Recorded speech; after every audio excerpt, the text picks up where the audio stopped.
Insulin resistance is a condition where the body's cells become less responsive to insulin, a hormone responsible for regulating blood sugar levels.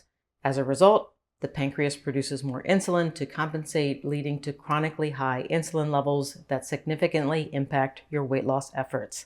This video explains what goes wrong and how to break the cycle. One of the primary ways insulin resistance hinders weight loss is by promoting fat storage and inhibiting fat breakdown. Insulin is a key hormone involved in energy storage. When insulin levels are elevated, the body is primed to store energy from food, with the excess going into fat cells. This makes it difficult for your body to do the opposite action, which is release stored fat. Insulin resistance also wreaks havoc on hunger and satiety signals. High insulin levels often lead to fluctuating blood sugar levels, causing frequent hunger pangs, cravings for sugary foods, and energy crashes. This makes it challenging to adhere to a calorie-restricted diet and can lead to overeating, especially of refined carbohydrates that rapidly raise blood sugar and insulin levels, perpetuating the cycle of insulin resistance and weight gain. Insulin resistance is also linked to chronic inflammation, which can slow metabolism and impair your body's ability to burn calories efficiently. As I mentioned, when excess insulin circulates in the bloodstream, it promotes fat storage, much of which accumulates in the abdominal area. This deep fat contributes to the release of pro-inflammatory substances called cytokines, resulting in chronic, low-grade inflammation that just festers in the background. Over time, this inflammation damages cells, increases oxidative stress, and further disrupts insulin signaling, creating a vicious cycle that interferes with metabolism, slowing down your body's ability to burn calories efficiently. So from altered fat metabolism to cravings to inflammation, insulin resistance makes your weight loss journey challenging, but you can improve insulin sensitivity and reverse these effects. To feel your best as you move toward better metabolic health, consider supplementing with electrolytes. You can get electrolytes from food. For instance, potassium is provided through meat, fish, and vegetables. Magnesium sources include nuts, seeds, and leafy greens, and sodium is obtained from salty foods and the salt shaker. Electrolytes are essential nutrients, meaning that your body cannot make them, so it is essential that you get them through your diet. Getting enough keeps your energy going, cells communicating, nerve impulses firing, muscles contracting, and much more. I eat a whole food diet and use LMNT every day to ensure I'm getting the electrolytes my body needs and replacing lost electrolytes. It comes in sparkling cans and these convenient individual sticks, so you can just adjust the taste by simply adjusting the water to element ratio. That is what I do and allows me to enjoy LMNT throughout the day. If you'd like to try LMNT, they are offering my viewers a free sample pack with any order, so you can try 8 of their flavors, and they guarantee you'll like it or your money back. To get yours, go to drinklmnt.com/Dr. Becky. I'll provide a link to the offer in the description area below this video.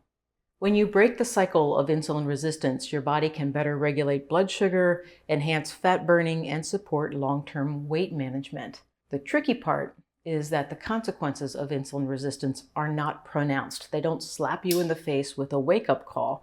In fact, it's hard to connect the dots between insulin resistance and those few extra stubborn pounds and an uptick in cravings and low-level inflammation.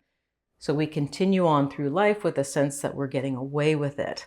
Unfortunately, the adage is true. You cannot outrun a poor diet. So let's discuss how to break the cycle.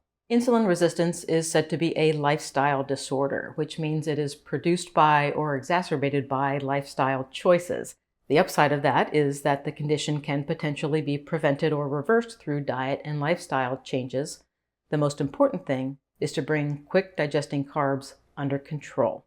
The high fructose corn syrup used in soda and sugary drinks, as well as refined foods high in sugar and flour, are known contributors to insulin resistance. So cutting them out of your diet is the first step toward reducing your risk.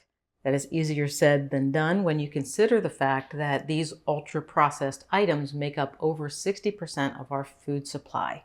If the idea of going cold turkey builds anxiety, give yourself some grace. For example, there are soda alternatives with more natural sweeteners like stevia, and unsweetened carbonated waters like seltzer that still deliver the fizz without the chemicals and sugar of soda.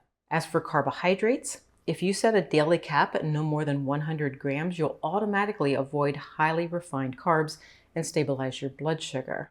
Removing your dependence on these foods and drinks does not mean you'll feel deprived. In fact, once your taste buds and brain chemistry are no longer hijacked by the intense sweetness of these foods, you'll enjoy food more and you'll notice the change in as little as 1 month. If you want a guide to help you get there, pick up a copy of my book, Zero Sugar 1 Month, on Amazon. Creating a daily habit of stopping eating 3 hours before bed gives you 2 weapons against insulin resistance. First, it eliminates mindless late-night snacking, which tends to include sugary drinks and refined foods. Second, it allows your blood sugar and insulin levels to drop before bed, encouraging the release of fat from fat cells overnight as you sleep. Regular exercise makes it easier for your cells to take in glucose, essentially reversing the resistance they once had. The nice thing is that all forms of exercise have been shown to help. So whether you enjoy aerobic style exercises like walking or riding a bike, or prefer lifting weights at the gym, you will benefit. And if you do a combination of exercises, you'll boost your benefits even more. I am also going to give stress management an honorable mention. Chronic stress wreaks havoc inside the body and can worsen insulin resistance. There are specific stress management techniques, but ultimately, the best approach for reducing stress is improving your diet and exercise habits, as we've discussed. So just get the ball rolling, commit to making changes for 1 month, and you'll see results. There is no question that we are in the midst of a health crisis as a nation and a world. It can feel daunting when you look at the big picture, but you don't have to change the world. You just need to change the foods you're buying and move more so your body can take up and use the nutrients you are taking in. Cut out soda. Track your carbohydrate intake, aiming for no more than 100 grams a day. Stop eating 3 hours before bed so your digestive system can rest as you sleep, and go for a daily walk or visit the gym. Do that for 30 days and you will feel like a different person. Thank you for watching. Before you go, please click the subscribe button to join my community and share this video with a friend who might be interested in making these changes with you. Have a great rest of your day.